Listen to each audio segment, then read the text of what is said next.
y 88 centímetros en mujeres, ese valor indica que tenemos más grasa dentro del abdomen y ese es un factor de riesgo para tener hígado graso. ¿Cuáles son los otros factores de riesgo? Obviamente sobrepeso u obesidad, voy a repetirlo porque lo dije al revés hace rato. 102 centímetros de perímetro abdominal en hombres y 88 centímetros de perímetro abdominal en mujeres. La diabetes, la hipertensión, los trastornos del colesterol y triglicéridos, ¿de acuerdo?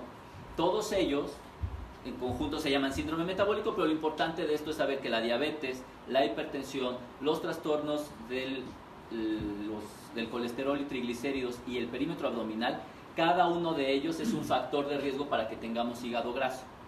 De todos ellos, el más importante es la presencia de diabetes. Las personas con diabetes tienen un riesgo altísimo de tener hígado graso, y no solo de tener hígado graso, sino de tener hígado graso y fibrosis hepática, que ahorita vamos a hablar cuáles son el espectro de la enfermedad.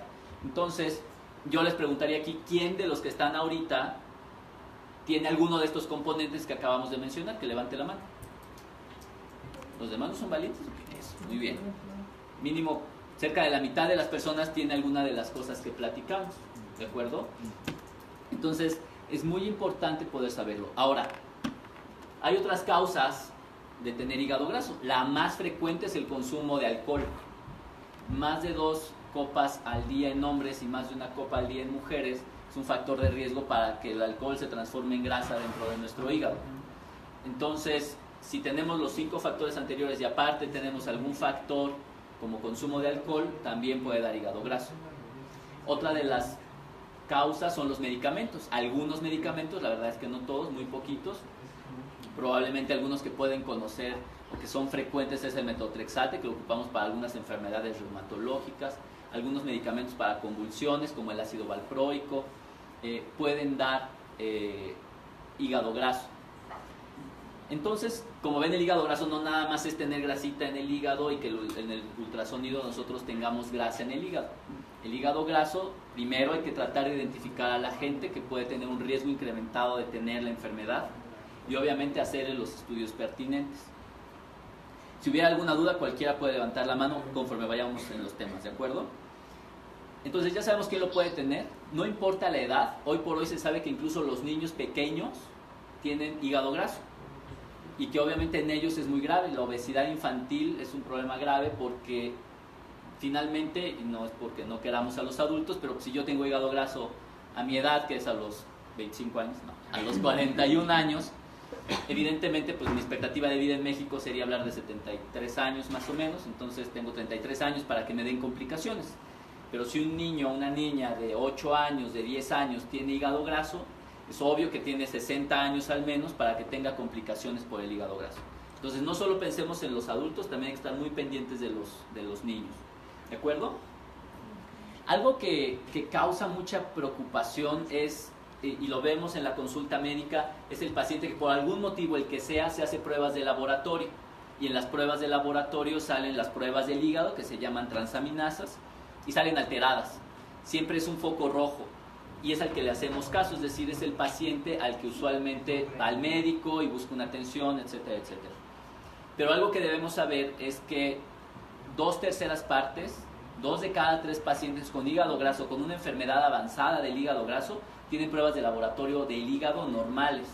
Entonces, es muy difícil porque es una enfermedad que no duele, prácticamente no da síntomas. El síntoma más frecuente puede ser cansancio, pero pues todos tenemos cansancio, entonces no es tan fidedigno. Y el otro que es muy objetivo, que son las alteraciones de laboratorio, no son tan frecuentes, es solo 1 de cada 3 pacientes.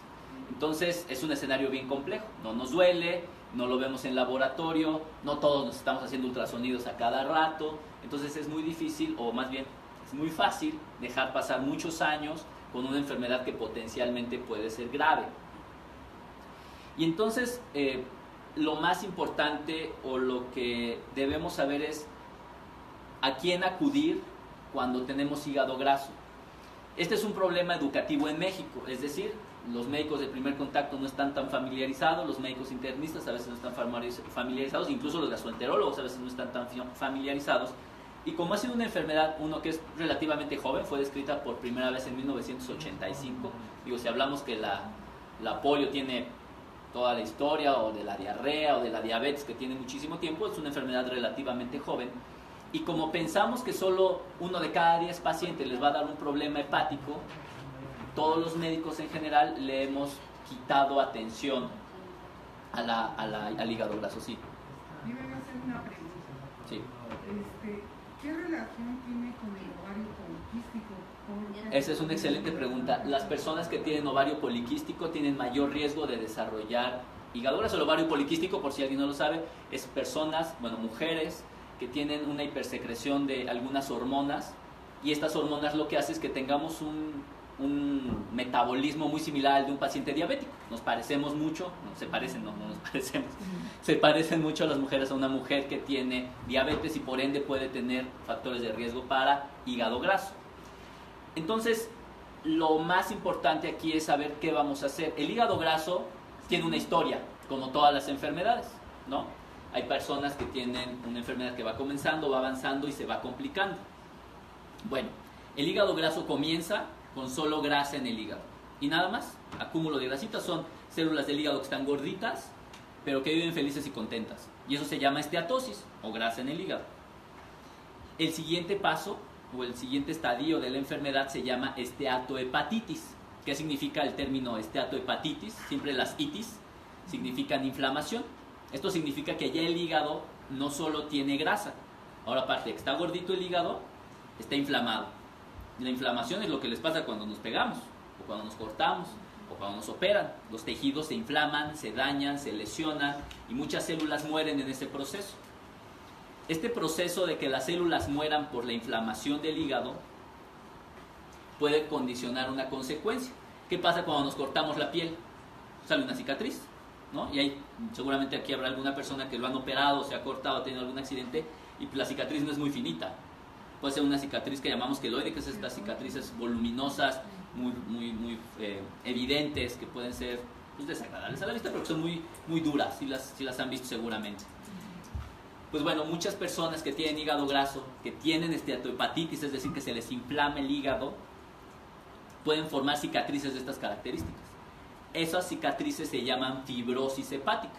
Entonces, las etapas que tiene el hígado graso es hígado graso solito o simple, la inflamación del hígado, que se llama esteatohepatitis, y la presencia de fibrosis. Y ya quedamos que la fibrosis es una cicatriz secundaria a la muerte de las células del hígado, ¿de acuerdo? ¿Cuál es el problema de estas cicatrices? Es que estas cicatrices, pues si ustedes lo ven, su piel es elástica, hace lo que tiene que hacer, se siente igual, o sea, funciona perfectamente.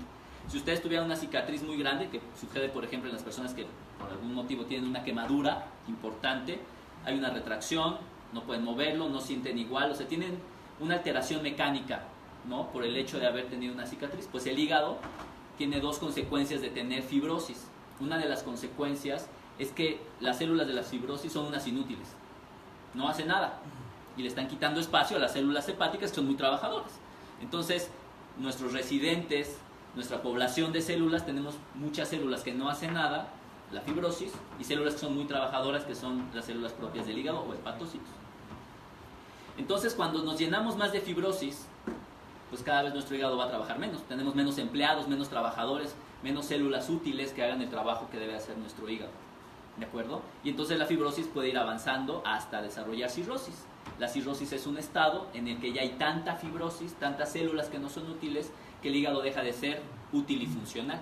Y entonces es cuando vemos todas las manifestaciones de una enfermedad tan grave como es la cirrosis hepática. ¿De acuerdo? Entonces, estas son las etapas que puede tener un paciente con hígado graso. ¿Sí? Y esto, pues, tenemos un paciente que está diagnosticado con cirrosis. ¿Y cuánto tarda en progresar? Exacto, esta es una excelente pregunta. Se dice que aproximadamente las enfermedades como esta pueden progresar entre 20 a 40 años. Son enfermedades muy lentas. Pero ¿cuántas personas que tienen mi edad, de 41 años, conocen con obesidad? Un montón. Entre el 70% de la población de México tiene sobrepeso u obesidad. Entonces, si pensamos en este espectro de 20 años, pues yo estoy desnutrido, pero seguramente la persona que tiene sobrepeso o obesidad, a los 60 años va a haber una enfermedad, y una enfermedad tan grave como la cirrosis. Ahora, el problema es que esta obesidad, ¿cuántas personas de 25 años conocen con sobrepeso o obesidad? Muchísimas. Entonces piensen que esas personas a los 45 años van a tener una manifestación como cirrosis hepática. Ahora piensen en un niño de 10 años que tiene esteatosis hepática, le vamos a dar el peor escenario, 40 años, para que tenga una cirrosis hepática. Pues a los 50 años, cuando es extremadamente productivo todavía, ya va a tener una enfermedad tan grave como la cirrosis. Entonces, más o menos, ahora, esto es muy variable dependiendo de cada paciente, cada individuo es diferente y obviamente no todos avanzan a la misma velocidad. ¿Por qué expliqué el tema de qué es la fibrosis hepática? ¿Por qué hacer esta explicación un poquito más larga? Porque hoy por hoy en el mundo, lo más importante en una persona que tiene hígado graso es saber si tiene fibrosis o no. ¿Por qué? Porque el que tenga fibrosis es el paciente que se va a complicar. Es el paciente que va a desarrollar cirrosis hepática si no hacemos algo. ¿De acuerdo?